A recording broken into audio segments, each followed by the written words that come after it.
guys? Hey, it is Youth Dude Caleb here with the children's message. And maybe instead of good morning, love of Christ, maybe what I should actually say is, ho, ho, ho, love of Christ, Merry Christmas.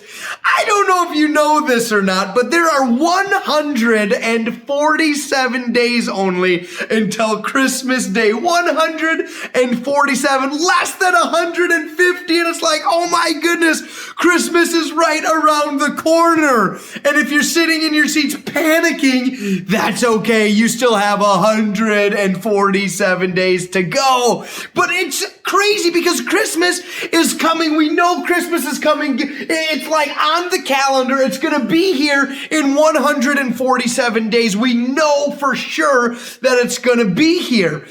And just like we know that Christmas is coming, the story today that we're looking at is God's people are wandering around in the wilderness and they know that God has promised them the promised land. He's literally promised them the promised land, and they know that it's coming, but they don't have a specific day.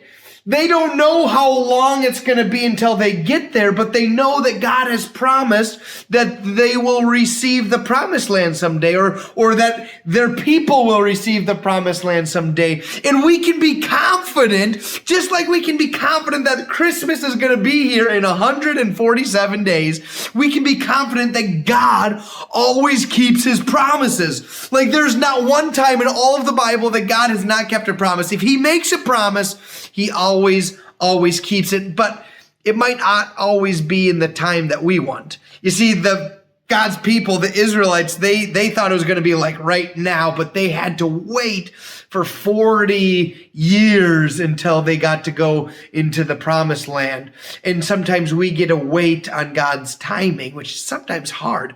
But we know, just like Christmas is coming, we can be confident that God keeps his promises. Can you all pray with me? Dear Jesus, we love you so much. Thank you for your promises that you keep always. Thank you for Christmas that's coming up fast, God, but so much more has to happen before Christmas. Help us to not look over all those exciting things. We love you so much, Jesus, and all God's people said, ho, ho, ho, and amen. Have a great day, everybody. We'll talk to you later. Bye.